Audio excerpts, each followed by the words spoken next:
नमस्कार, आप देख रहे हैं किसान बुलेटिन। मैं हूं आपके साथ प्राची तिवारी। आइए गांव और खेती किसानी से जुड़ी आज की सबसे बड़ी सुर्खियों पर एक नजर डाल लेते हैं। किसान आंदोलन का नेतृत्व कर रहे संयुक्त किसान मोर्चा ने हाल ही में देश के राष्ट्रपति रामनाथ कोविंद को एक चिट्ठी लिखी है।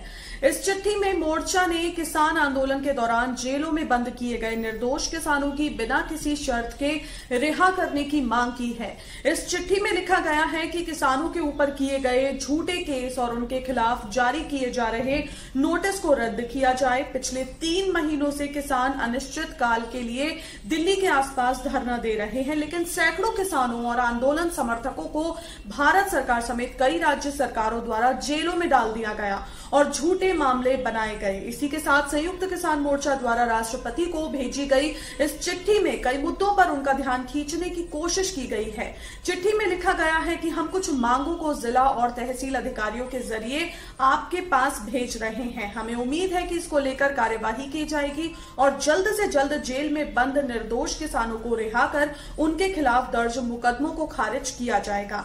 इसके अलावा चिट्ठी में राष्ट्रपति से दिल्ली पुलिस, NIA समेत कई सरकारी एजेंसियों द्वारा किसानों को भेजे जा रहे नोटिसों पर भी रोक लगाने की मांग की गई है और दिल्ली की सीमाओं पर किसान मोर्चा की पुलिस घेराबंदी के चलते बंद की गई सड़कों को भी आम जनता के लिए खोले जाने की मांग की गई है।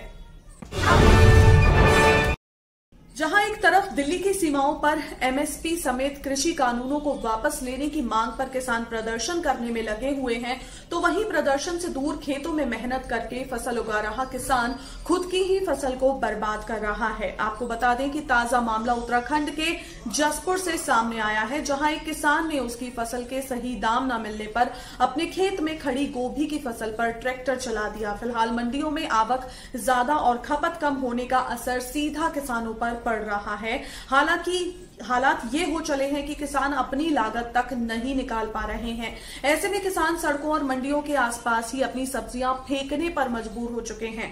आपको ये भी बता दूं कि ज्वालापुर स्थित मंडी में किसानों द्वारा फेंकी सब्जियों को पशुपालक अपने पशुओं के लिए ले जाते नजर आए हैं। किसानों का कहना यह भी है कि जब उपज मंडी में लाने के बाद उन्हें उनकी सही कीमत नहीं मिलती तो डबल किराया देने से बेहतर तो यही है कि वो उसे वहां छोड़ देते हैं। एक तरफ खाद से लेकर कीटनाशकों तक के दाम में बढ़ोतरी होती जा रही है।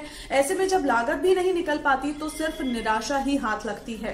इसके अलावा आपको ये भी बता दें कि हाल ही में ऐसे भी कई मामले सामने आए हैं जिनमें भारतीय किसान यूनियन के आह्वान पर किसानों ने अपनी उपज खुद ही खेतों में ट्रैक्टर चलाकर बर्बाद कर दी है।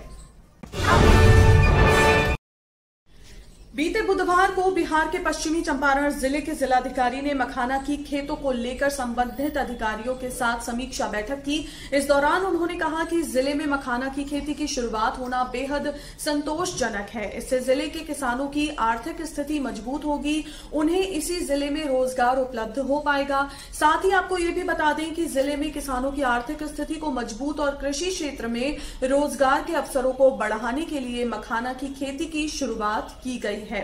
जिला कृषि पदाधिकारी ने यह भी बताया कि जिले के नरकटियागंज प्रखंड क्षेत्र के अंतर्गत लगभग 50 हेक्टेयर क्षेत्र में मखाना की खेती की शुरुआत की जा रही है। बाद में धीरे धीरे इसका विस्तारीकरण भी किया जाएगा। इसके लिए उन्नत किस्म के बीज का प्रबंध हो गया है।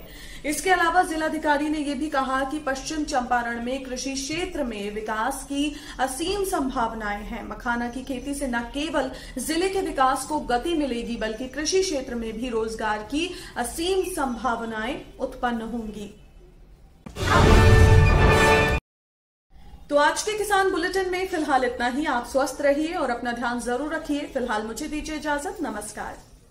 अगर आप चाहते हैं कि ग्रीन टीवी इसी तरह से किसानों को सशक्त करने के लिए कार्य करता रहे, तो आप भी इसमें अपना सहयोग दे सकते हैं।